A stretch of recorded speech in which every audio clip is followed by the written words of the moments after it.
Sige, pause diha. Kay mo apil man gyud ka sa akong vlog. Hello guys, I'm back. Nandito na naman si Kame mag-vlog. Guys, isang pikit ko lang. Ganito na naman ang balita. Ay, kay gahapon, sa pagdagan-dagan ni Bato, nagkapangus-pangus na siya, nagkadagma-dagma. Nakatawa ko ni Bato, pero naluoy kay ko. Karon, walay hunong ang rally. Unya, isang iglap na balitaan na po nako karon kay nag-withdraw na ang mga pulis, no. Wala na, di na daw siya dakpon. Pero ingon ko nga dili lang gyapon siya magkuan kay mga traitor na sila, di ba?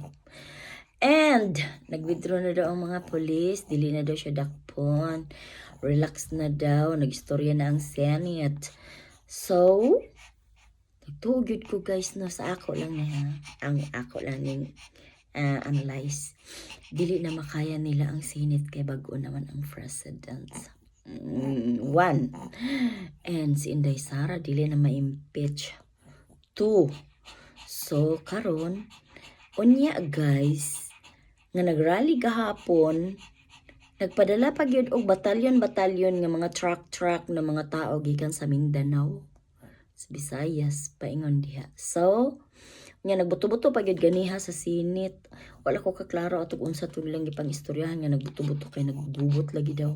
Kay gubuton lagi nila kay para dili sila besto sa ilahang pagkakawatan. Katong mga malita bag, dili nila gusto nga mahibalan, makitaan. So, another na naman tayo tomorrow ug unsay na. Pero ngayon, standby lang daw tayo. Si Bato okay na daw.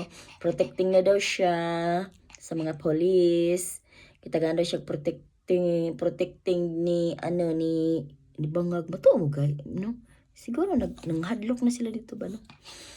Yeah, isa po na, nanghadlok na siguro sila kay anong giprotektahan na si Bato. And then, istorya pa si Remolia nga sus. Ito siya kanang gwapo siya siyang pananaw. Karon, nag-ana siya nga iyadang protektahan si Bato. Mayang ingon.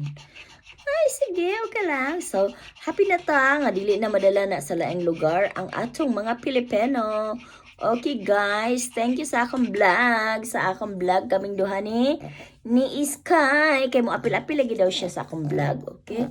Bye. Suyla bye Sky. Bye. Bye. Malag na niya. Sorry na nako si Sky. Thank you for watching guys. Bye. Open na akong YouTube. Okay, maganahin na ako.